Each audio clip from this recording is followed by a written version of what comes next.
just say welcome to this month's European Teams user group, right?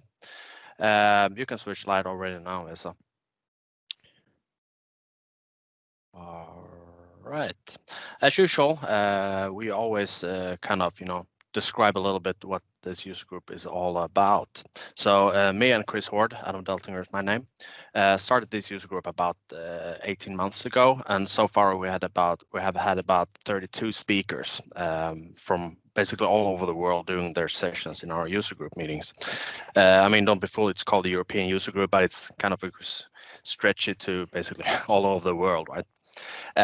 So why do we have this? Why do we wanted to create this user group? First of all, we wanted to create a network of Teams professionals, right? And also kind of expand. This is a user group like by community, for the community, and we wanted to expand that.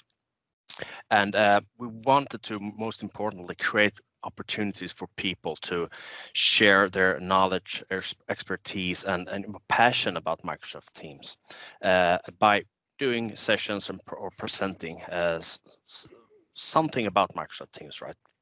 No matter what, not only for people that are very used to do speaking overall, but even for new people to kind of find a forum to where they kind of learn how to speak and so forth. And lastly, also to democratize Teams knowledge and experience as well. So we've got a few more members on board. We have now Vesan Opena, which is in the meeting, and Chris Webb as well. I don't think Chris Webb is here. He's in Texas, so it's still early in the morning for him. And of course, if you want to speak in one of our monthly meetings, please feel free to go to EuroTeamsUG.com/CFS, call for speakers. Finish that form, and we can contact you, and we arrange a time for you to speak. All right, let's move on to the next slide. So the agenda for today is we're going to talk a little bit, of course, about Teams Fest, what that is, and some news about that. Then, of course, the most importantly about our today's speakers and their sessions, and they're going to have do their sessions. And finally, we finish up with some key dates for you to remember as well. So we previously announced this. These are kind of key speakers from Microsoft themselves. They're going to talk about, going to attend Teams Fest. And if you haven't heard about Teams Fest already, this is a full day online Microsoft Teams event on the 7th of October. So also sponsored by the Microsoft Teams team and the Microsoft Tech community as well. So of course, these are just kind of the Microsoft people here. And if we move on to the next slide, we can see some more information here. We had a call for speaker for Teams Fest. By the way, this is our third Teams Fest, but it's growing so much after every single time we have it. So this time around, we had 224 session submissions by 137 unique speakers, right? So we wanted this to remain a single day experience, so we had to narrow this down to 85 sessions covered, basically split up between 8 tracks as well. And these tracks, and if you want the next slide over here, Vesa, thanks. These tracks, we wanted to make this kind of a natural learning path way where you could, for example, you can see here every track is dealing with some certain topics within Microsoft Teams. So for example, you can see here adoption and governance is track 1, security and compliance, productivity, meetings, callings and devices, education and community, development and extensibility, development and first line, and lastly, the track number 8, which is the Power Platform. So for example, if there's someone that is like, they want to learn more about the security and compliance part of Microsoft Teams, they can just like easily click one link, because this is basically rooms, this is Teams meetings. So they can just click one link and go through all the sessions there are about security and compliance there during that day. Or if you want to jump around between the different kind of sessions, between the different kind of meetings or rooms, in this case tracks, you can do that as well. Okay, next slide here. Thank you. So the setup for this, the final setup we've come up with is that we will have a start off the Teams Fest with a keynote. All the organizers of Teams Fest, which is also the same organizers as this user group as well, together with Jeff Tepper from Microsoft, we will start this off with this keynote. And then after that, it's all about community, right? We have 80 sessions doing their sessions among the different kind of tracks we have. And finally, we're closing up with the key speakers as well. Some closing sessions with Caruana Gatimu, Anna Chu, Laurie Pottmeyer, and Vesa Juvonen as well. So it's a long day full of, knowledge and passion, basically. All right. Next slide here. So what do you need to do here? It seems like a lot of information, a lot of links and stuff, but it's really easy. I really recommend that you start off by register to TeamsFest. It's not a necessity, but I really recommend doing it because you get all the information. You get a mail as soon as you complete the form. You get a mail with all the information, all the links, as well as an ICS file to kind of block your calendar in case you forget, So just go to EuroTeamsUG.com/registration and finish that form. It takes you 10 seconds, so yeah, do that. So the next step is also, as I told you before, you can just stay with one track. That's enough with clicking one link. You jump into this room and you can just stay there for the rest of the day. If you want to jump around, see all the sessions and speakers we have and we call it Event Hub. It's basically an app we created from the Sessionize website, but it's really great. It works on computers, any device, on your phone as well. And when you kind of go there with your phone, it asks you to, pin this on your home screen. So it works basically like any other app. So please go there to see everything, all the speakers, all the sessions. It's at EuroTeamsUG.com/event hub. And of course, if you want more information, furthermore, we have kind of this website. So it's EuroTeamsUG.com/TeamsFest. There you can get all the information as well as the links and so forth. All right, let's move on. So kind of just quick here. We want to move on with our speakers today, but I just want, what can you do? This is an event by the community for the community. So we really want you to help us promote this. So the first step, of course, to register yourself and get that all information you need. And then, of course, we want your help to promote this event as well. Just reshare, retweet, or whatever. Just, try to get that word out there. The work you work for, maybe they can benefit of some of these, sessions we have. For sure they do if you're like using Teams or planning to or whatever.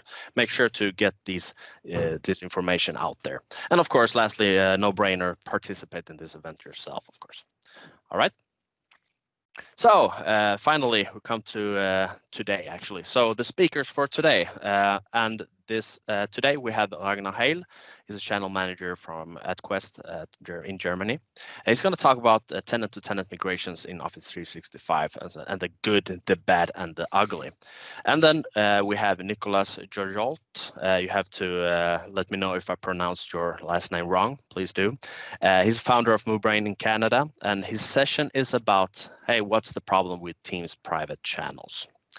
All right, so Ragnar, are you ready to start off the first session? I'm so ready. Yeah. Awesome. Absolutely. So now you should be able to see my screen, hopefully. Yes. Super. I'm going to talk in the next 30 minutes about the good, the bad, and the ugly of tenant-to-tenant migrations. So Ragnar, stop. Yep. Stop. We see your not the slide. We see the presentation. Oh, yes. And now it's better? No. Still see the presentation. Okay, so let me switch to my other screen. I've got a ultra wide screen. That's always so. Let me just pick the ultra wide and the other screen. Now it's better. Yep. Yes. Okay. So tenant-to-tenant migrations. It's actually quite complicated to migrate teams between different tenants, and that's the reason why I would like to show you about things which work already extremely well. I'm going to show you, what's not working at all and what's working, a kind of. So after this 30 minutes, you have a very good understanding about, what's currently working and where we've seen challenges. And I'm also going to go a little bit into detail about the approaches. So not only about using a tool, so it's not here a Quest product demo. I'm going to talk about the approaches, which are important because it's not only tools, it's also about change management and methods to do everything right. And before I start, I'm going to talk a little bit about me in 30 seconds. I love blogging. I love podcasting. So I've got a blog about traveling, headsets, and so on, ragnar.blog. I've got an Microsoft 365 focus blog, ragnar.de. I'm active on Twitter. I have a Working Out Loud community blog. I love podcasting. And so I publish there every week.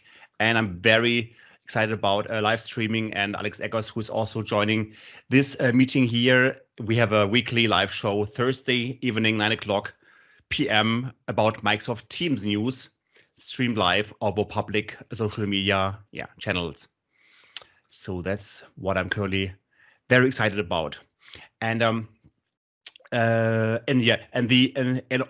the links regarding the Microsoft Teams news are available on ragnarheil.de. So every week, we have got a new YouTube channel and so on, so a new video, but everything can be found at ragnarheil.de. And we're streaming over YouTube, Facebook, LinkedIn, Twitter, Periscope, Twitch, and I think that's it. Yeah.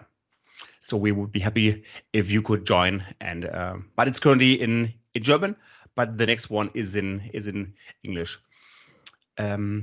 Now, before I dive into a migration tool, for me, it's very important to mention that a good migration always starts with a planning phase. So really take time and plan the migration, do a proper assessment, and then if everything is done, then start the migration. And then when the migration is finished, it's super crucial to care about security, management, compliance, and so on, to make sure that the hybrid modern workplace and especially Teams is well prepared and secure and ready for the end users. So the worst practice would always be start a migration tool and just click it. And this would be really something what I'm usually seeing, but it's so important to have a pre-migration and a post-migration phase. And in the M&A language, they usually call it day 0, day 1, and day 2. So do you know what day 1, day 0, and day 2 is? Do you have a little bit of, what could it be? What could be part of day 0? When an M&A acquisition happens, when a company is buying another company or is doing a carve out, what is day 1? What is day 0? What could it be? Day 0 is actually the day of the IT duo. I always have major problems to speak it. Due diligence. Please help me. Due diligence. Yeah. Due diligence. That's really one of the most difficult words I can imagine. So sometimes, yeah. So this is the time of the planning phase, of the assessment phase, where you do an assessment of your AD, hybrid AD. You check which are the Office 365 workloads, which should be migrated, which teams should be migrated, which tenants should be migrated, and so on, which users. So assessment of the source and target subscription licenses as well. And in the day 1, then this is the time for the real migration. So day 0 is the migration preparation, and day 1 it's the real migration. And in day 2, that's the day of the ongoing business. You care about the governance and security and compliance. You give users the license and so on. You track all the changes, and you're ready to roll out and give the users the new target environment. And when you care about the day 1 now, which is the day where you do the remigration, there are different phases which are available for the migration approach. So, for example, there is one approach, tenant to tenant, where you really merge them, or you go for a hybrid approach because you really want to keep the AD on premise alive, or you want to use multiple tenants because you're saying that you definitely want to have a multiple tenant strategy. Maybe you want to go from 10 tenants to 3 tenants, or so on. So there are many different approaches how you can have tenant-to-tenant migrations. So the first one is not the only one. And it's very important to look here, especially in the COVID-19 times, about which approach could be the best one, because usually you think, okay, let's do a big bang. Let's start on a Friday afternoon or Friday night, and let's finish the migration over the weekend. That's something which is sometimes recommended because it's easy, less trainings, and users are not affected. So it's only work on the IT side, but it's only available for limited scenario. The risk is higher. There's a lot of stress. People have to be, IT guys or you guys have to work on the weekend. So lots of disadvantages. And especially in COVID-19, we see a lot of throttling. And it can be that the Big Bang is not the right approach anymore because of heavy throttling of Teams and of SharePoint. But if you have to choose the Big Bang approach, then it's super important to cut the migration into different slices and not migrate everything in one single migration bed, but just do a salami approach and cut it into different phases. And you're going to see how it looks like in the user interface a little bit later. The other approach, which could be, is a sequential approach. So, step by step, then you have less risk and so on. And sometimes in very large environment, this is the only way you can do it. Disadvantages, you need more change management. It's more complex. So that's the approach which is usually done if a migration between tenants lasts like 1 month or 2 months or 3 months. Then you have to use the sequential approach, wave 1, wave 2, wave 3, and so on. But it's definitely much more complex, and you need project management and you need change management. Then the manual approach is obviously the one which has no licensing costs, so you don't have to pay any migration vendor and so on.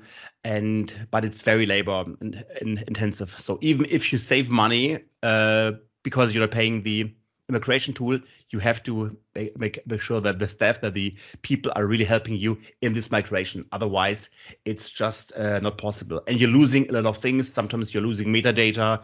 In SharePoint, you lose maybe web parts because you can only migrate the files. In the Teams migration, you usually lose conversations because you can only rescue documents. So you're losing a lot of things actually.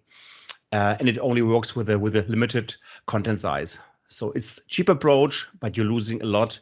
So it's always a cost ratio conversation about the budget versus the negative impacts, what you're going to lose.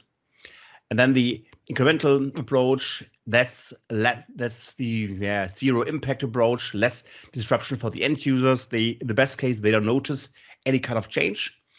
But the migration tool is needed here. So an incremental approach where you're syncing between source and target tenant, that's not possible without a tool, and it's going to take longer maybe. And the incremental is also technical challenging, so it might be that you're facing some issues.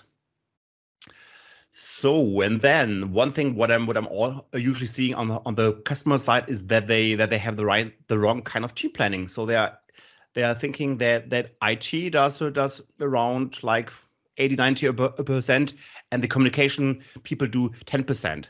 But my recommendation would obviously be that the communication, change management colleagues, the training people spend more time, and then the IT does less, and is getting help from the tool side, because a migration tool, whichever company you're choosing, the migration tool is going to work night and day, 24/7. They're going to work the whole weekend. When you are with your family on the barbecue or on the bike or on the beach, the tool is working. So I really recommend to invest, to let the human beings, the human resources, do the change management and training work, and the tool should do the migration. That's a better choice than the other way, which is usually seen. Even if you have already done a lot of migration in the past, and maybe you have migrated a SharePoint on-premise to the cloud, maybe you have migrated notes mails to Exchange Online, but it's still important when you're already in the cloud and you want to migrate from one tenant to the other tenant, make sure that you define your migration as a success. So really have proper conversation with your stakeholder, with the people who are paying your budget, with your end users. Have a conversation around the budget, the time, the user adoption, and you have a very, very clear understanding about the content, the complexity of content, the complexity of permissions, and so on. And then also have a very good support from the vendors, because you can run into issues. And when you have a very, very good relationship with the vendors of the tools, they can solve a lot of things if you are if you have this relationship. So that's very important to have this golden, this triangle of project management that's also needed here. And you need milestones. You need a proper preparation. Use Planner, use your task management tools, but you need these milestones to your tenant-to-tenant migration. And as I mentioned, communicate to the end users. Communicate when there are some things which are unexpected, some delays. Tell them about the value of the new tools which are now activated or enabled. Choose the right method, choose the right audience, choose the right language, and so on. They want to know when they get access to their new Teams tenant. They want to know when they get access to their new mails and so on. So tell them when they get access, how, and what's going to change for them. That's very important. Even if they have experience with Teams, it's still important to communicate it. And to make a migration much faster than usual, clean data before migrating. That is the #1 recommendation which I can give to you if you want to save time here. Really clean data. Make sure that old, outdated, duplicated, questionable content is not migrated. You can save gigabytes or terabytes and so on if you just do a proper cleanup. And modern migration tools will help you with filtering, will help you to clean data before the migration, and this will prevent throttling as well. And you get a much nicer target environment than expected. Another recommendation is just talk with your CIO, with your COO as well about the strategy of your company, because maybe you're planning a Teams migration between tenants, but currently your C-level is currently planning to acquire a few more other companies, or maybe they are planning a carve-out, and then your whole work would be somewhere wasted. So have very confidential conversations with leadership around organizational changes to be prepared what could happen, and because this would have effect on your tenant strategy and the migration. And you should stop immediately doing a tenant-to-tenant migration if you have no sponsor, you didn't know what your content is all about, you don't care about risk management, users are not engaged, you have no strategy, you have no tools. You have some kind of expertise, but you still have a very hard deadline and timeline. Then you should stop right now, because otherwise it's going to be, not so nice. So this is the planning phase. Do you have any questions so far regarding planning of the migration before I start going deeper into the tool side of migration? Any questions so far? No, you can ask anything later or just in between. Now on the migration tool side, I would like to show you an Azure-based tool called Quest On Demand. So this tool is not running on a server, it's not running on the database, it's completely running on Azure in the European data center. So this is a European user group. So this tool is running in Amsterdam and Dublin. And with this tool from Quest, you can migrate Azure AD to Azure AD, Exchange to Exchange, public folder, OneDrive, SharePoint, and Teams from one tenant to the other tenant. And it also contains a tool for backup and recovery, a group management tool, a license management tool, and an auditing tool for compliance of the modern workplace. And I'm not going to read the slides here. I will show you more in the demo here. But regarding mails, it's a very let me show it in the tool itself. So let's have a look in the migration tool, and then you can see how it looks like. Regarding the time, I'm not going to do a full demo of the tool and wait. So I'm just going to give you an overview about how the tool looks like, but I'm not going to show you the complete migration. So now you should be able to see the tool and my screen. So that's now the tool Quest On Demand, which covers the migration part and backup part and so on. I'm jumping directly into the migration module. And here I've got different projects, and I'm going to pick the last project here. It's my Contoso to Contoso project. And here I can migrate accounts, I can migrate mails, SharePoint, OneDrive, public folder, and Teams. The mail migration, so the most important thing is before you can do any kind of mail migration or OneDrive migration, you first have to migrate accounts. So that is always the number one step. There is no other thing. So you definitely have to start with the migration of Azure AD accounts. Here you would run a discovery job, and then you just pick the amount of accounts you want to migrate. You can migrate here human beings and so on, whole departments. You can choose by a city or a department. So it's up to you if you want to migrate everybody, or just currently the US, or currently only Netherlands and so on, or Finland. So yeah, so it can be chosen what you want to migrate. Then when the Azure AD migration is finished, then you can go into the next step, which would be the mail migration. And here the biggest benefit of the mail migration is actually the coexistence. So even if the mail migration is going to take longer, like maybe it takes like 4 weeks or 8 weeks, there is a coexistence module. So the users on the source tenant can communicate with users on the target tenant by sharing their calendar. They can share the global address list and so on. So there is no impact on the invitation part of the calendar, even if they are still on the source and the others are already in the target tenant. So there is no difference actually. That's a very big important thing what you don't have if you wouldn't choose a tool for the mail migration. Regarding Teams, now I will jump directly into the Teams part. With the Teams migration, it's you've got 3 major steps. The first step is a discovery. So you first need a discovery job, and then it would find out which groups and which teams are my source tenant and which teams are already in my target tenant. So it's going to scan source and target, and you can choose between yes, please, I want to see which groups and which teams, or please tell me I only want to search for groups and I don't care about teams, so please search only for groups. But now I want to search for groups and for teams. I could run it also at night, or I can schedule it, but I just want to run it right now. Click on finish, and then it would search for Microsoft Teams in my source and target tenants.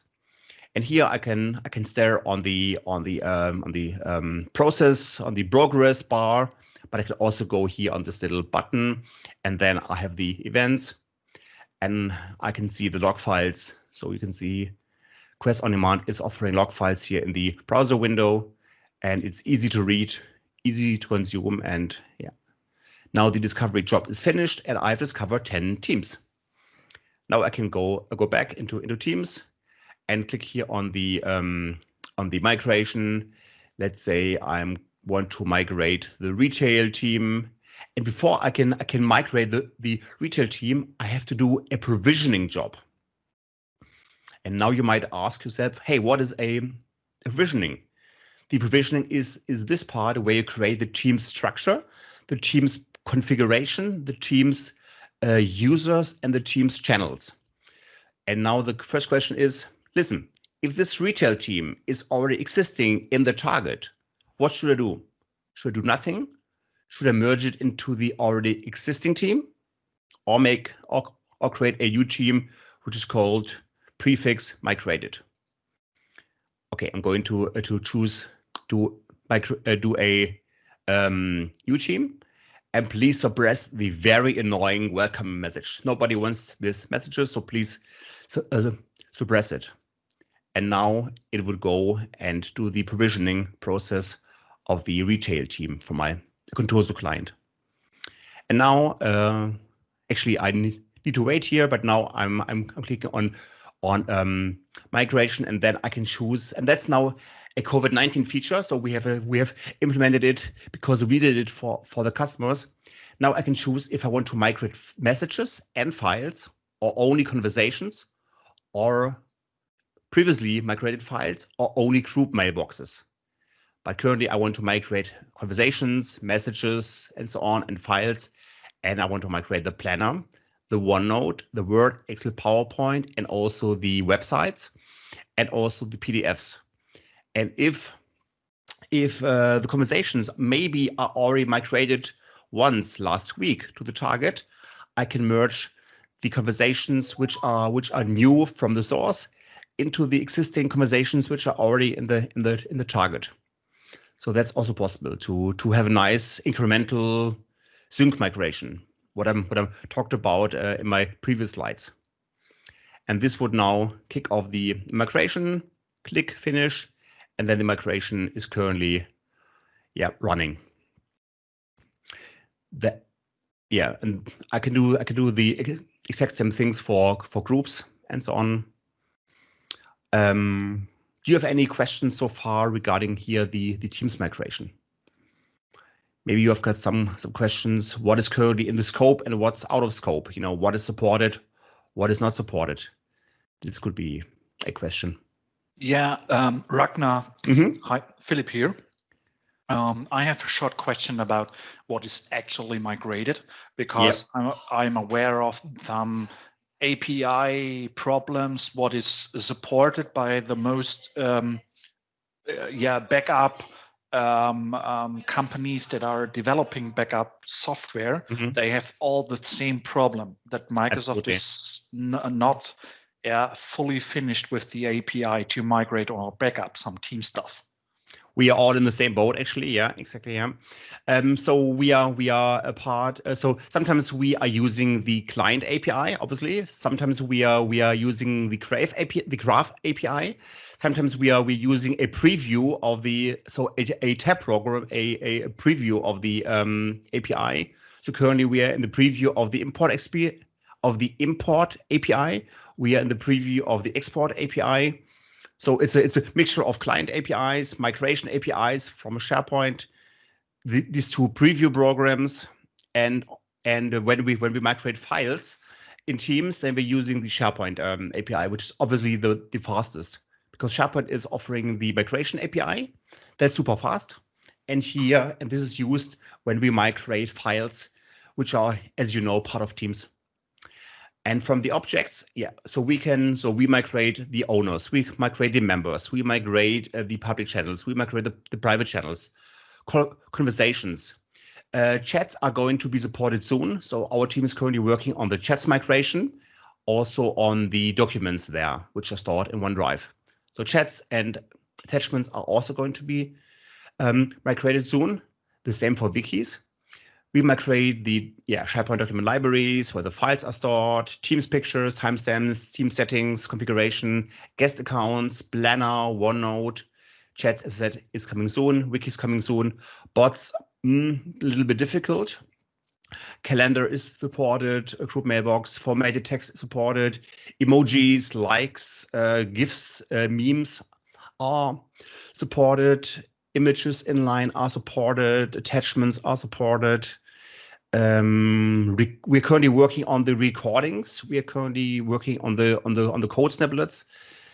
What's currently also challenging is the Tomislav, stream migration. So to migrate stream from one tenant to the other tenant. So that's difficult. But here we need APIs. So for the Power Automate migration and for the stream migration, we need APIs. Yeah. Ragnar, Philip, a second time. One short second question. In Teams, there's a lot of collaboration ongoing, such in a conversation about a document or so on. And when we are sharing a document inside a Teams channel and discussing that, sometimes we are sharing links to the document. And when we will do a tenant-to-tenant migration, the name of the link or tenant is maybe changing. Is there a redirect, or is there something possible to change the hyperlinks? Yeah, that should be changed automatically. So when you link in a conversation to a document, then this is changed automatically. Yeah, that's a very important thing, because sometimes we upload documents, sometimes we upload documents in the file section, sometimes we upload it in a conversation. Yeah, that is changed automatically. So here we don't need a third-party link checkout tool, what we know from SharePoint migrations. Yeah. Now a question to you all. If you look at this picture here, there's a lot of green checkbox and so on. So what would be important from your customer requirements, your customer demands? Are we well set here, or do you see something which are super crucial, important for your customers? What we need to add here? What are you currently seeing? My team is currently thinking about, how important are wikis? Is anybody using wikis? And then we're also brainstorming, should we also migrate the edu templates, the education school templates for Teams? Is there a demand to migrate edu templates? What would you see from your customer conversations? What could be missing here? Hello, Ragnar. It's Vesko. Hey, Vesko. Just thinking about the scenario that is very often encountered is the reorganization. So instead of doing a full migration from tenant to tenant, customers do tend to ask about how can you reorganize, move a channel or several channels from one team to another. Mm-hmm. And of course, if you do that conversations part is very interesting if you can preserve the conversation history as it is in the source. Yep. Or is it just a kind of a read and rewritten with new timestamps? And so how does it look currently? I took a look on this tool half a year ago, so I know there was some kind of limitations back then. Yeah. So let's have a look if this is currently already finished. It's currently running still. Yeah. But what I can tell you is what we're seeing is that the original poster. So if you would start a conversation, Vesa. Currently in the migration, that would be the migration user as the original poster. So you would be mentioned on the second level. So if you would have a conversation with Nicolas and so on, you would see it with the real names. But the first level, the top level, would be the migration user, because Microsoft is currently not allowing us to have to impersonate this user. So currently the migration user would be first, then you would be the second, and then if Nicolas would answer, his name would be there, including the timestamps. So it would look like a proper conversation with everything, but the first level would be the migration user. Yeah. And now concerning of the time, I would like to switch for 1 minute to our friends from SharePoint. So when you do a Teams project, you also do a SharePoint project. You also do a SharePoint migration project, and here it's important to mention. Give me just 1 second. For the SharePoint part, it's very important to mention that we migrate not only files, but we also migrate the classic sites. We migrate the modern team sites. We migrate the communication sites. We migrate the community sites. We migrate the blogs. We migrate the project online sites. We migrate here is the name of web parts we support and so on. We migrate site columns, content types, list templates, theme galleries, subsites, document IDs, and so on. Regional settings, site permissions. So here you can see what we support on the SharePoint side. So it's much more than just the documents. We migrate full modern and full classic SharePoint sites. So the full list is always changing, but currently we have a nice list here of which are supported on the SharePoint side. Even if you're only using the documents here in Teams, but yeah, in case you also want to, or you only want to migrate SharePoint or SharePoint and Teams, then this is the place. And if the case would happen that something would be missing, and you would say, listen, with Quest on Demand running on Azure, I could migrate 90%, but now 10% is missing, then we would have more SharePoint migration tools like Contomatrix and Essentials, which would compensate it. So these tools would also do things like Nintex workflow migration or Nintex form migration, which is currently not possible with Quest on Demand. But these advanced things are like advanced metadata transformation. This could be done with the other tools which we are providing from Quest. So on the SharePoint side, I think we can migrate every kind of scenario. The basic one, the basic lift and shift from one tenant to the other tenant, but also the more complex, the more complex and the more advanced things.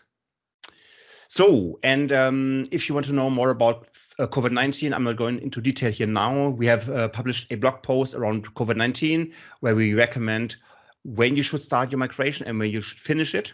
So usually is like start your migration at 7 o'clock Central Europe time and then finish it at 7 o'clock a.m. in the morning. So just run the migration in the night, because otherwise you would run into throttling, and Microsoft is currently throttling heavily.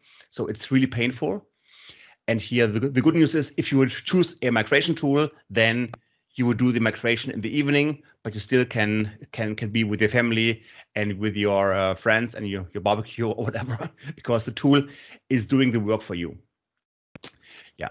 And last but not least, when the migration is finished, please care about management, security, and compliance, because you have to make sure that the users have the right permissions, not too much, not too less, that everything is GDPR compliant. There are great tools for governance on the market, from Quest, from Rancor, from AvePoint, from Powell, from Solutions to Share. So a lot of tools here around governance, but really take care that your team's environment is safe and compliant and secure.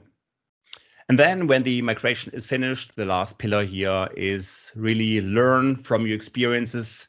Attending to a migration is exciting, but also challenging. And there's so many things which you can learn. So use a tool like Yammer. Where's my Yammer mark? Here's my Yammer mark.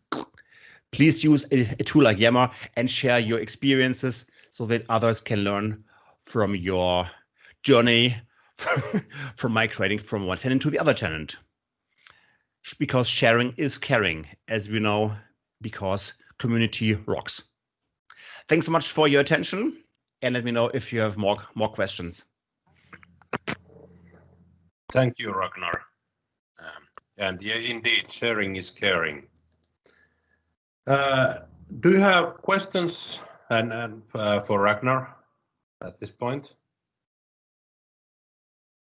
I think there was one hand up earlier. So and the free trial is obviously available on the Quest website. So just search for On Demand and you get a free trial for 2 weeks. If you need more, then just contact me. I will extend it. And you just need a browser and your username and password. So no installation. You can start immediately. And thank you so much here for the opportunity to share it with you. That's very appreciated. Thanks so much. Thank you. It was great having you here. Come on, with together mode, we can actually see people clapping. Yeah, that's cool. That's really cool and great. I love that mode already. Oh yeah, waves. Let's do them. Yeah. All right. Then we can move to the next piece of our agenda. Nicholas, are you ready? Sure, I am. Excellent. Can you hear me? Yes, I can hear you. You have the pole position, everything. Please feel free to take over the sharing part and start your presentation when you're ready. Will do. You're supposed to see my screen right now. Yes, great. I see. So, hello everyone. So, thank you. I'm so happy to get this opportunity to talk with you, and especially at this time where we are all together. Not together, but we are all over the world, locked in our desk or office, so it's always great. So today I'm just going to talk about is there any problem with private channels? I mean, the session is really clear. What's the problem with all the different channels and the private channels? We are using standard channels, I mean the public one, a lot. I don't know if you are using the privates, but today I'm just going to talk about the different issues we got with the privates. So my name is Nicolas Georgeot. I'm French, living in Montreal, so I'm living in Canada. And you can just reach me on my Twitter, and you can find me on LinkedIn or all the different social platforms, like all the others MVPs. So let's jump into the content. So today I will just do a quick intro about the private channels, just to make sure everyone is talking about the same thing about the private channels. So the private channels are part of the teams. So you need first to create a team to be able to create a private channel. So it's really part of the standard team. But the way it works is way different, because when we are creating a group, an Office 365 groups or Microsoft 365 groups to all the teams, here with the private channel, everything will happen in a private mailbox. So it will be like a chat, like a private chat. So that means that the content and all the different conversation you will have into the private channel will be stored into the user mailboxes. So that's the main difference, and that can be sometimes an issue. So it would depend on what you are looking for. And the other thing is, when my customers are usually using the private channels, one of the issue is you have to be part of the team. I mean, as a member, at least, to be added to a private channel. So you can't add someone in the private channel that is not part of the team. That seems logical, but for most of the customers, this is not. So this is, the very sometimes very hard to understand from a customer perspective. So the way to create the different private channel is way easy. You probably already know that, but depending on your governance and the different things that the administrators turned on or off based on the policies, maybe sometime you will not be able to see the private options right here. So it will depend on the governance of your infrastructure or your system. About the management, you can just create 30 private channels per teams. This will be added to the standard public channel. That will not replace the private the public channel, so that you will be able to create 30 additional channels finally in a team.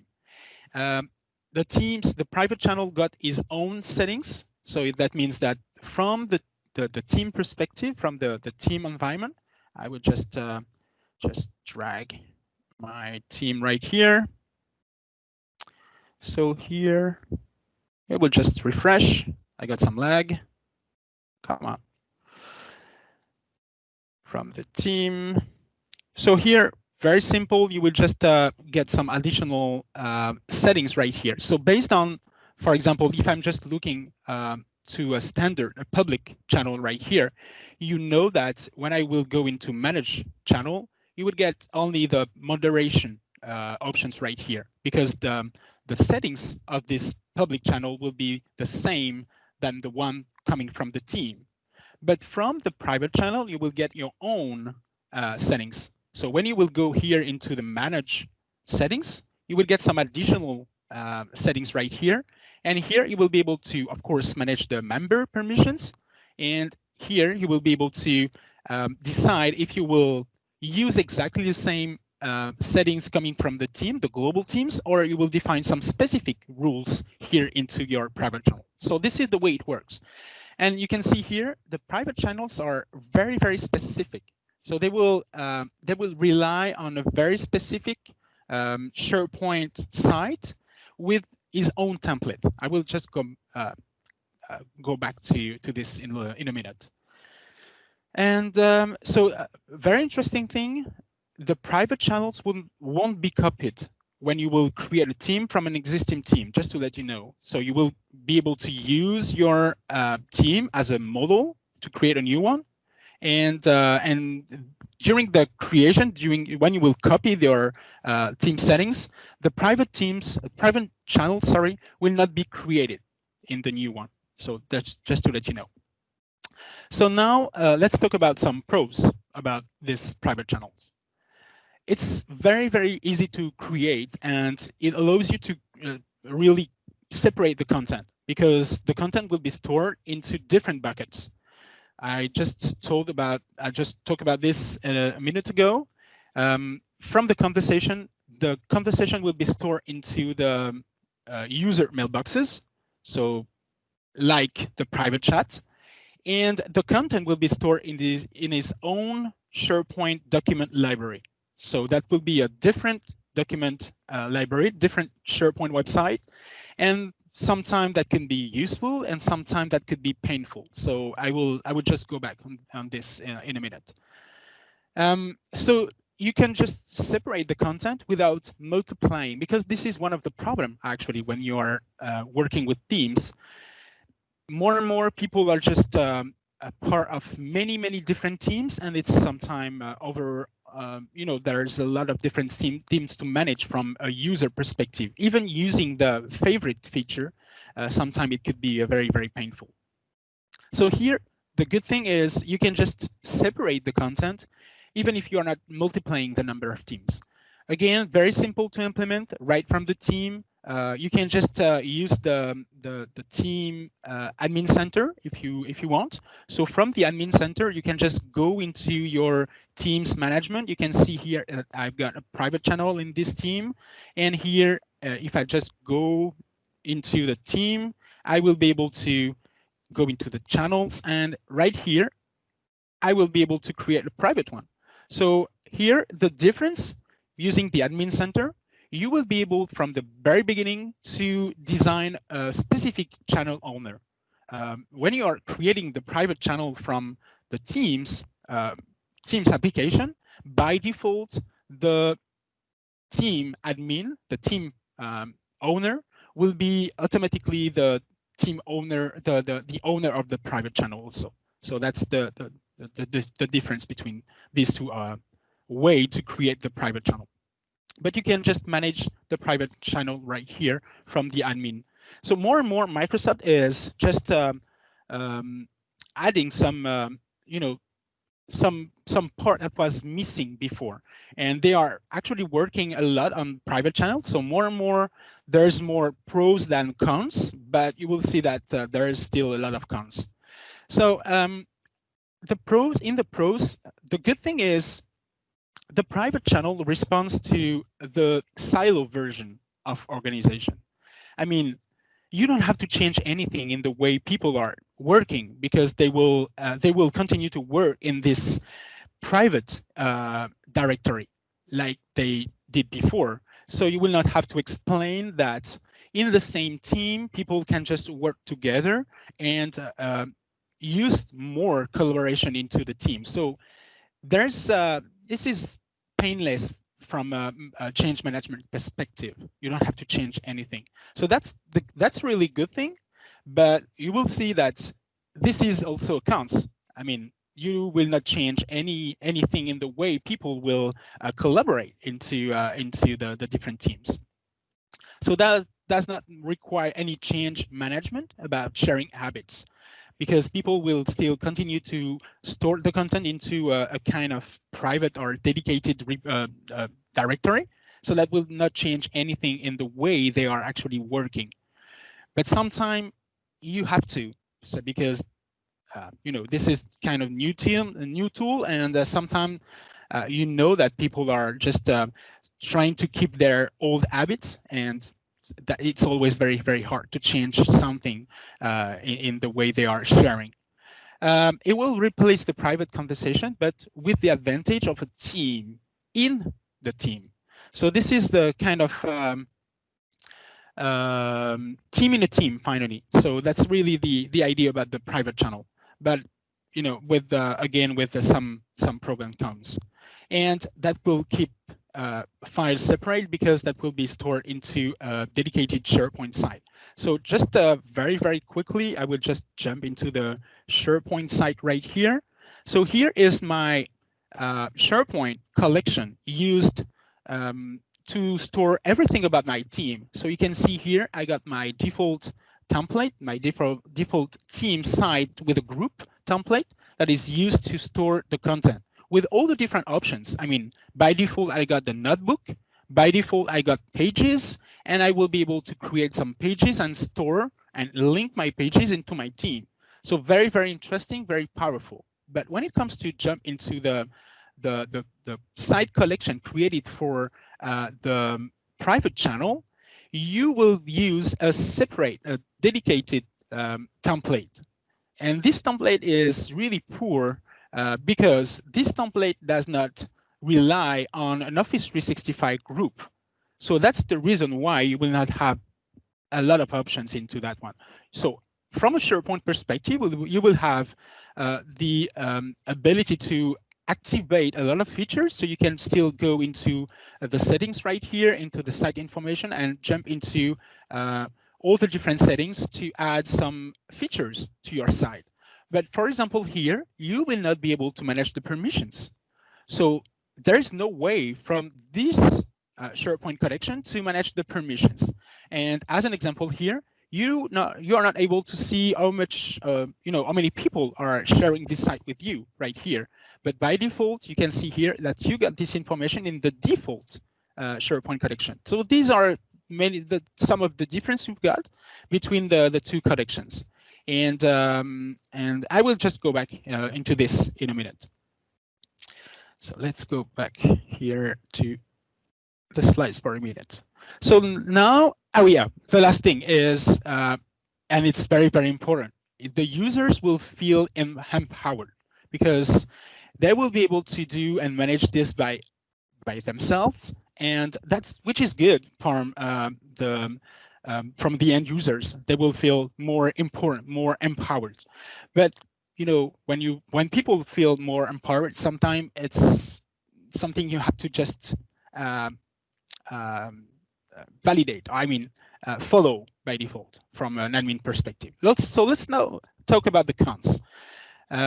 If you got any question, please raise your hand. I will just try to keep an eye on the raise hand feature. So the cons, the first cons is it will break the governance logic from the main team. So by default, when you will create these teams and these global teams with the different members, with the different topics, by default, the default governance will be broken. And especially because you can just manage the different settings you've got into the private channel. So you will have to explain to your end users, and you have to educate your users. You have to explain them how it works and why they can see two different things happening based on the kind of channel they are using. So that can be sometimes a bit difficult from an end user perspective. And even from the governance, you will have to clearly define how the governance work, because I will talk about this at the end of the slides, but you can define some specific permissions to let only some people creating private channels, for example. And this is one of my recommendations. Don't let people use the private channel globally by default. So that will be one of my recommendations here. So the cons is it will create a SharePoint connection that is dependent from the main team, but not a sub-site. So there is no hierarchy between the two sites, because now we are in a flat world in SharePoint, so everything is a site call. And so that means that the new site that will be created will be a new site collection, and meaning that it will be still dependent from the first one, but not a sub-site. And before, it was very difficult just to follow this, because these teams were not linked all together. So that was one of the issue we had. But now, again, Microsoft is actually working on that. And from an admin perspective, for example, these site collection are can be displayed in the SharePoint admin website. So when you are just going into the SharePoint admin, this is something new, but now you can see the channels. If you are just going here, so this one is the a private channel site. So if you are just going right here, you will see that the template here, the template used to this for this collection is a team channel. So this is something new. Now you don't have to use PowerShell anymore, or you can still use PowerShell because as an admin you are using PowerShell, of course. But I mean, if you don't want to use PowerShell and you want to use the SharePoint Admin Center to get this quick overview about all these different seats, you will find this collection right here, which is great finally.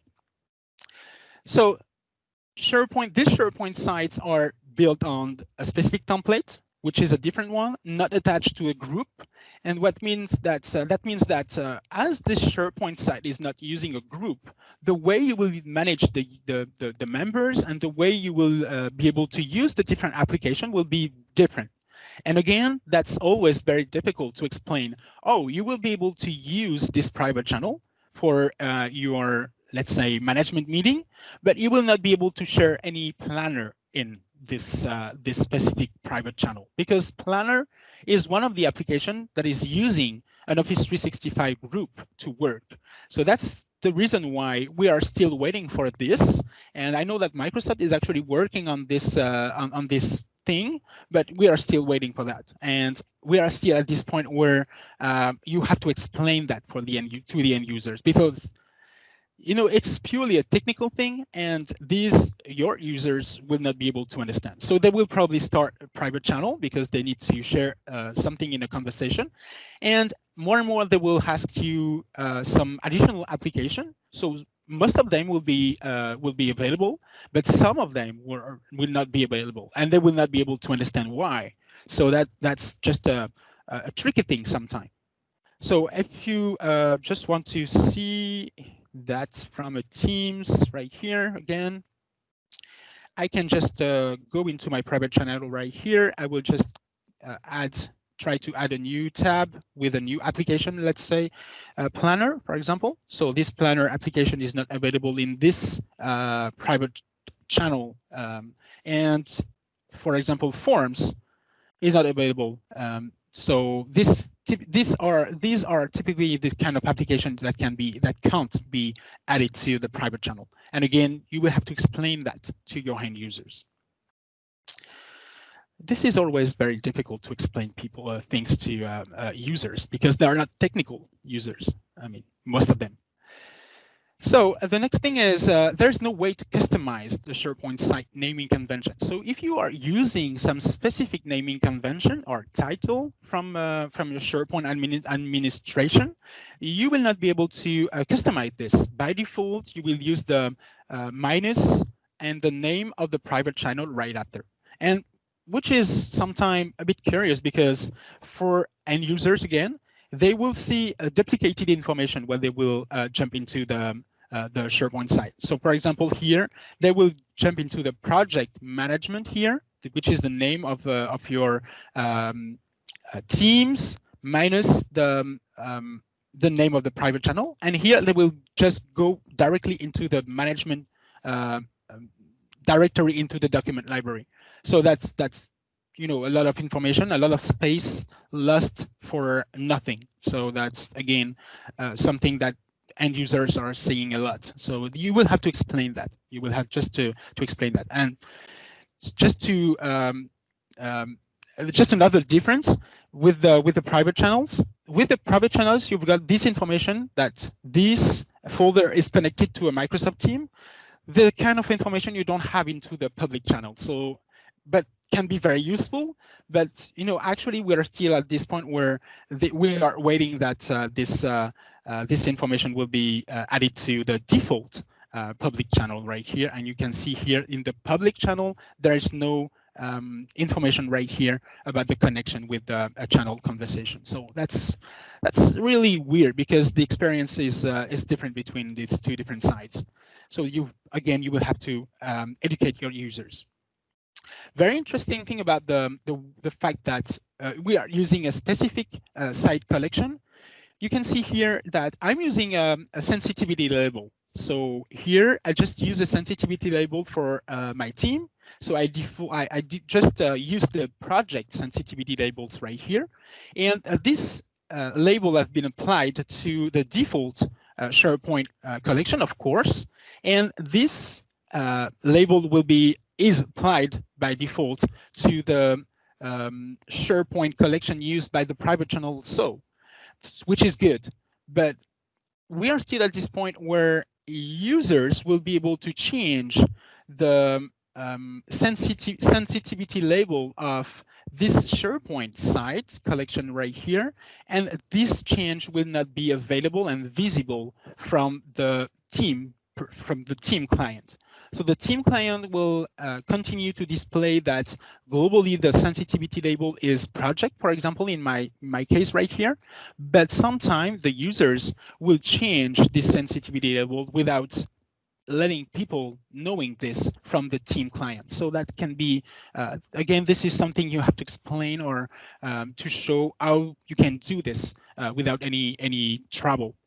So this is just another thing about the again, the private channel and the way they are using SharePoint connection. So you can see here, we are still at this point where Microsoft is working a lot in aligning the different features between the different templates used by SharePoint, by Teams, but the fact that we are not using an Office 365 group because we are still using the default Office 365 groups built for the team, this is something that can be very, very tricky for the future.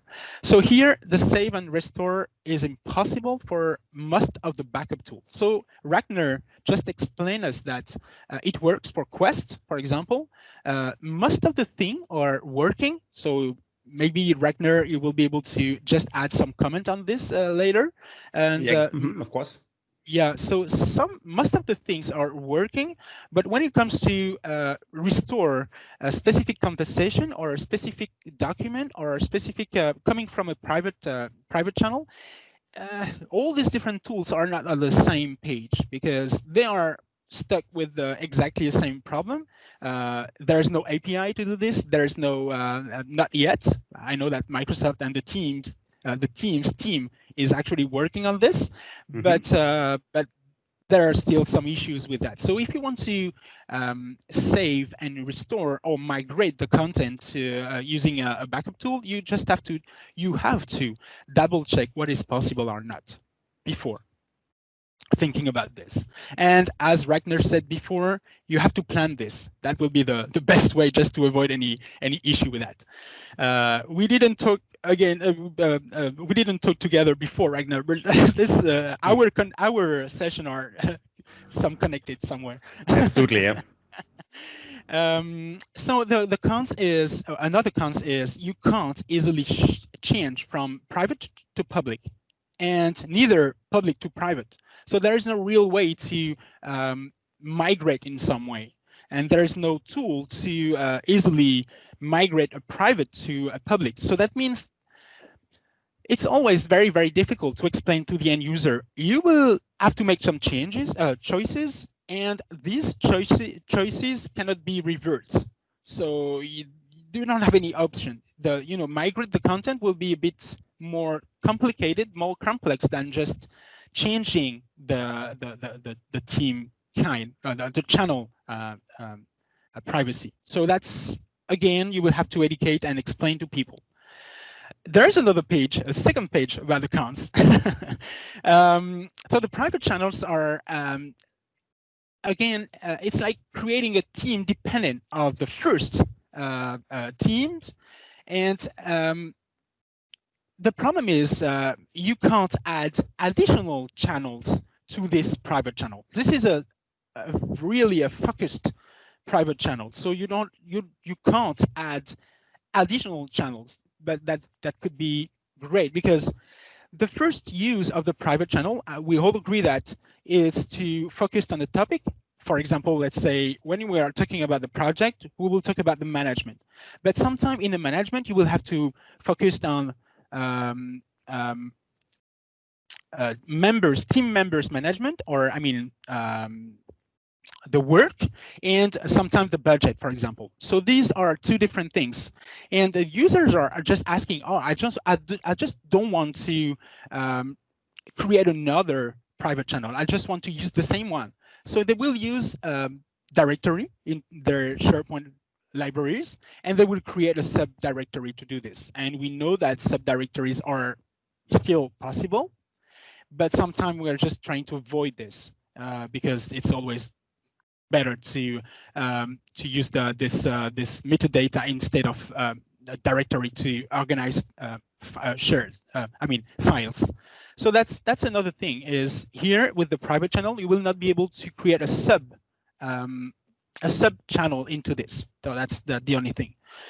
This is some of the things that my customers are always asking. So it's just a feedback. So there's no Office group associated to the private channel. So the Microsoft 365 group, which is used by most of the application we are using, will not exist here. That means that when you will try to look at the members, so again, from a standard public team and from the SharePoint collection created for this team, this global team, you will be able here to manage the members and add membership here right from SharePoint. And this membership will be synchronized because we are using the Office 365 groups. So this membership will be kept synchronized between everything, which brings a lot of consistency into the system. And you can even use this use permissions link right here from the settings, but you don't have these settings into the SharePoint collection built from the private channel. So it's here a very important point, because if you want to migrate between tenants, yep, you cannot migrate the permissions and the users because there is no group structure underlying. Yeah, very important point. Exactly. So here, for example, I'm just switch into the SharePoint site collection used by the private channel here, and you can see there is no information about the users because these sites doesn't rely on a specific Office 365 group. So you will not be able to here find any information about the permissions, and even from the Microsoft 365 perspective here, when you will try to find the groups, these groups will not exist, even from the AD structure. So your Azure Active Directory here, these groups will not exist. So that's actually the tricky part of this private channels, and you have to be aware about this. There is no real way out of Teams to manage these users. And of course, because there is no Office group, a lot of different apps will not be able to work or be able to understand the way the permission will be maintained. Basic thing, as we are not using the groups here, you will not be able to schedule a meeting into the channel. So here, for example, I will just jump into a standard public channel right here. You can see here I got two options: the Meet Now and the Schedule a Meeting option. But here, from the private channel, you will only be able to meet now. This is the only option you've got. So again, you will have to explain to the end users. This is not a problem because you will be able to use the another part of your team or the calendar application. But again, you just have to explain just to avoid any call to the support team. So application that require Office groups will not work, and the major cons, I think, from the private channels is you don't have to think a different collaborative model inside of the team. So I mean, the way people are sharing for a long time, creating silos and so on, will continue because they got this option to create some private channels and still creating this kind of private content and using it the same way they were using the subdirectory with the specific security. So all this logic about nested groups and nested permissions will continue with this, and it will for sure recreate communication silos. And this is typically what we want to avoid. Remember when Microsoft just released Teams? I mean, 2 or 3 years ago, they were just always saying we will break silos. Okay, what's the deal? So my personal quote about the private channel. Once the private channels are activated, everything becomes a private channel, because most of the customers, because they got some doubts and they're not sure about the way they will share the content, by default, they will use the private channel because they will be able to at least put exactly the same members in the private channel. So you have to explain the limits about the numbers of the private channel you will have, and you will again recreate these silos into the company. So that's just another thing about this feature. Sensitivity label, just a quick link here if you need more information about this. You will be able to find the source about this information about the sensitivity label and the way to apply and to keep this synchronized between all these different things. The legal hold, if you want to retain communication in private channel, you need to put the users mailboxes. So because the content will be stored into the user mailboxes. So the two scenarios, if you want to retain private channel chats, you will have to place on all the user mailbox. And if you want to put the private channel files, you will have to place on all the dedicated private channel SharePoint site, so that the SharePoint connection used. So that's just another thing. Just before getting into the questions, some recommendations right here. Build your own team policy. Don't let the default thing. That's the global idea here, about the policies into Teams. Now you can just create policies, and you have to, because this is really a best practice. Just create your own policy, just to make sure that you will be in control about what you are doing and what you will deliver to your end users. So here you can just build the new policies using the Team Admin Center. Very, very easy, very quick. And you can still use the PowerShell, of course, if you want to make sure that you will be able to recreate this same policy into your, let's say, various Office 365 tenant, if you got some multiple tenants. And of course, you have to educate. I use this term a lot, and you have to educate and help users. So do not explain how to create private channel, because this is purely technical thing, but why you have to create one and when you have to create and use one. And you can just empower some local people to help others. And I just put this into between quotes here. I hate champions usually. I hate this idea, because we are just asking people that are not supposed to deliver some support to help people and in plus of their standard work. So it's sometimes very, very tricky for this kind of people to do their own work and help people. So that's usually very, very painful for them at the end. But to avoid this, you have to use your support team. So your support team is here to publish short videos. It's very, very easy here to use Stream. Now you know that you can just record your screen in a minute. You can just create this kind of video in a snap, and it's really very, very, very cool. You can just push this into your teams. You probably aware about the pathway, learning pathway. You can just use into Teams to publish your different videos, and this is really a great way just to keep these users educated So they have to know why and why they can use this and why they can't. And 50% of time, users do not really need a private channel. They are creating one, but they don't need a private channel. They're just creating this in case it could be useful. And the last quote, my last personal quote: just because you can doesn't mean you should. So it's always the same thing. It's not only for team and private channel, it's pretty much for everything. And this is something you have to keep in mind always when you are doing things into Office 365, which is really great because you can just empower people easily. But again, sometimes you don't want to empower some people. So you have to care about this, and just to avoid getting a lot of support phone calls or tickets to your support team. So this is the last slide. If you want to get some references right here, you will find some references to docs.microsoft.com.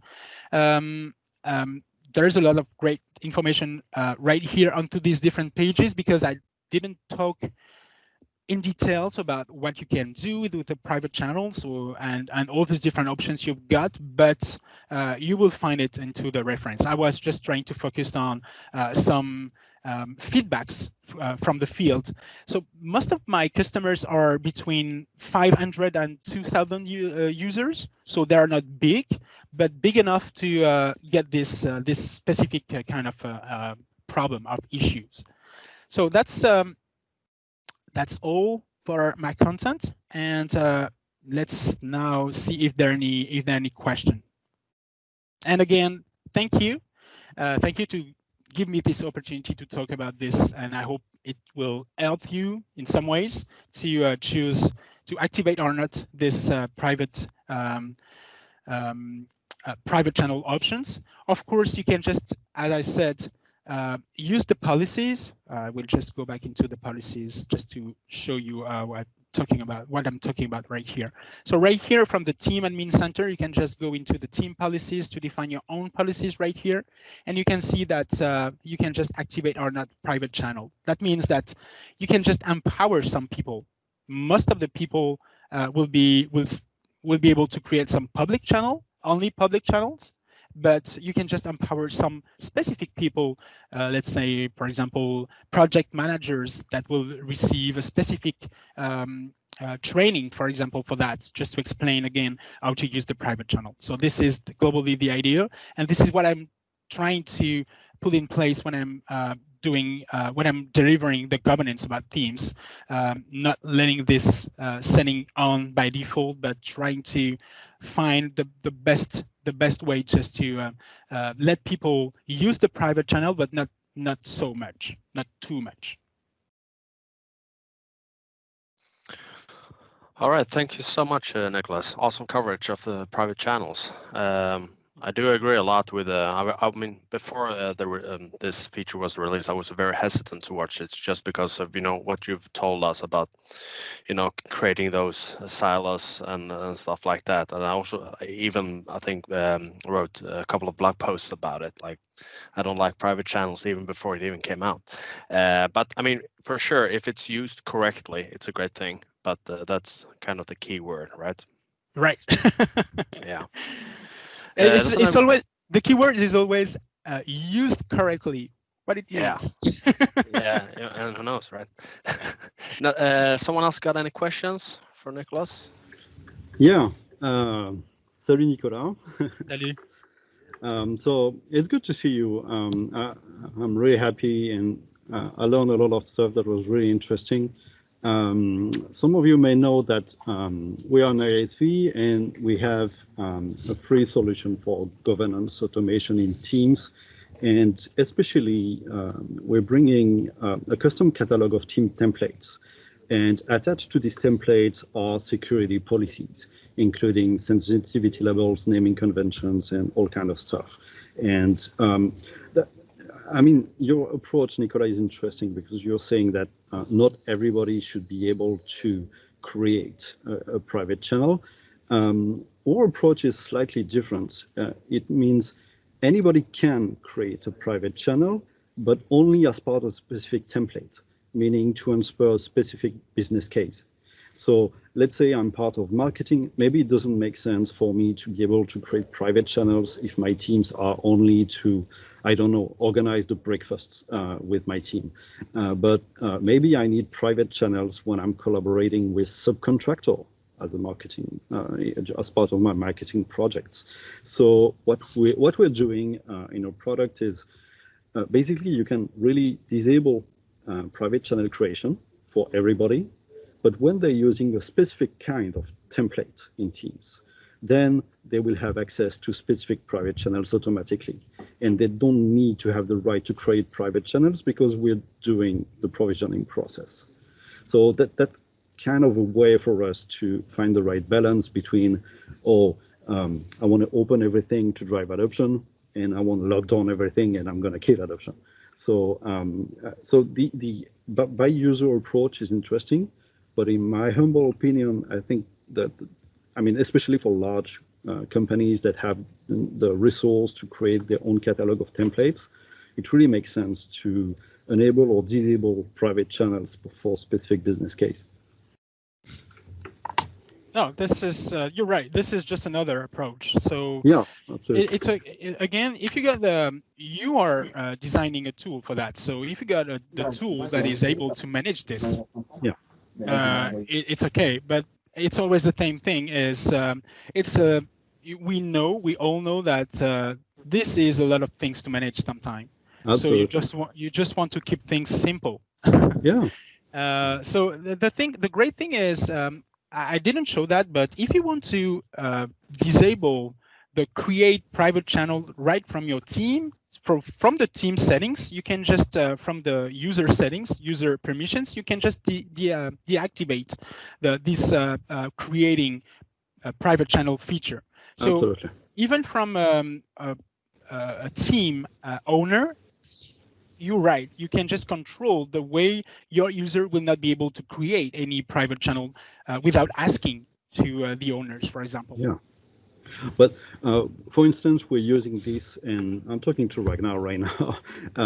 We have a customer, maybe it's the same one. They're having a very large tenant-to-tenant migration project with something like 2,000 subsidiaries to merge into one tenant. Yeah, and as part of this process, they're trying to limit the usage of private channels right now in the pre-existing tenants, so that it will ease the migration project. Because as you mentioned, not everything will be, we won't be able to migrate everything, and it has a lot of issues. So the template approach enables them to create specific policies for specific subsidiaries. So some of them, because they really require it, will be able to use private channels as part of specific business process, but not the other. That's another example, and I just want to relate that to the migration project that Ragnar talked about earlier. Yeah, so it's all about it's all about expectation management. You can have very happy customers if you talk about what's currently in scope, what's possible. But if you skip this conversation, and then at the end they're going to be unhappy because they're not aware that some things cannot be migrated. Yeah. Yeah, absolutely. Mm-hmm. And I'm extremely thankful to Nicolas to mentioning that there's really a cultural impact. So as you know, I'm a big fan of Yammer. To show it again, Yammer. And if a company would transform completely away from Yammer, only into Teams, private channels, this would have a major negative impact on the whole company culture, because everything what we would have achieved in the last years would go down the drain, because now everybody would work in closed lockdown silos, and it would be definitely, yeah, it would be like 10 years ago. Yeah. And the worst thing is we would think that we would work extremely innovative because we're using Teams and we think, hey, we are using cool collaboration tools, but actually we would work like 10 years ago in locked silos.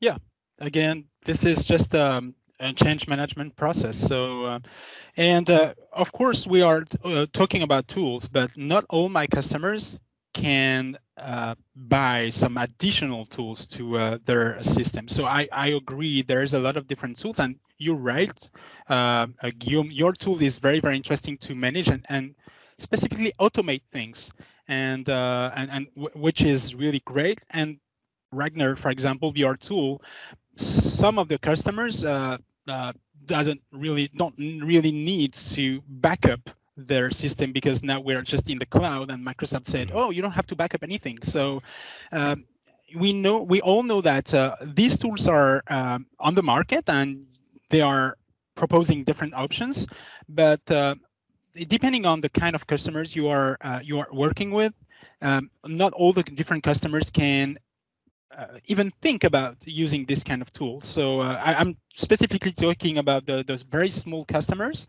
And even with the small customers in the small teams, you got this issue with the permission and all these different nested permission thing you've got, and silos you are just recreating. Even with the small teams, you got this issue. So, but yeah, we got this all these different options. I agree. Yeah. Philip here. Hi, Nicolas. Thank you for your session. Thanks. I want to share some use cases with you and the community here, because I was absolutely against private channels in the first time. There was a panel discussions about that at the SharePoint Saturday in Munich, and I was really interested about why we should do that, because we want to use Teams for open discussion, for digital transformation, and open these silos, as you said. But as we got deeper and deeper in some customer scenarios, and even internally, I found one or two use cases where I find it useful. I posted here in the meeting chat. I'm leading an internal community. We are nearly 100 e-learners or learners in the community, and for me, that's a use case where I can see a private channel, because when you're leading a community, internally or externally, you have some management stuff to do that's not really relevant for the community members. They want to collaborate about the community, but not the management of the community itself. That's my use case for private channels. Okay, that's a good one. Yeah, but the thing is, when you are thinking about this from the team perspective, I mean, you can even create a private group into the conversation. So that's the main painful thing you have to explain to an end user. You can use a private channel on one side in a team. So this is very simple to understand. You will create a silo into your team.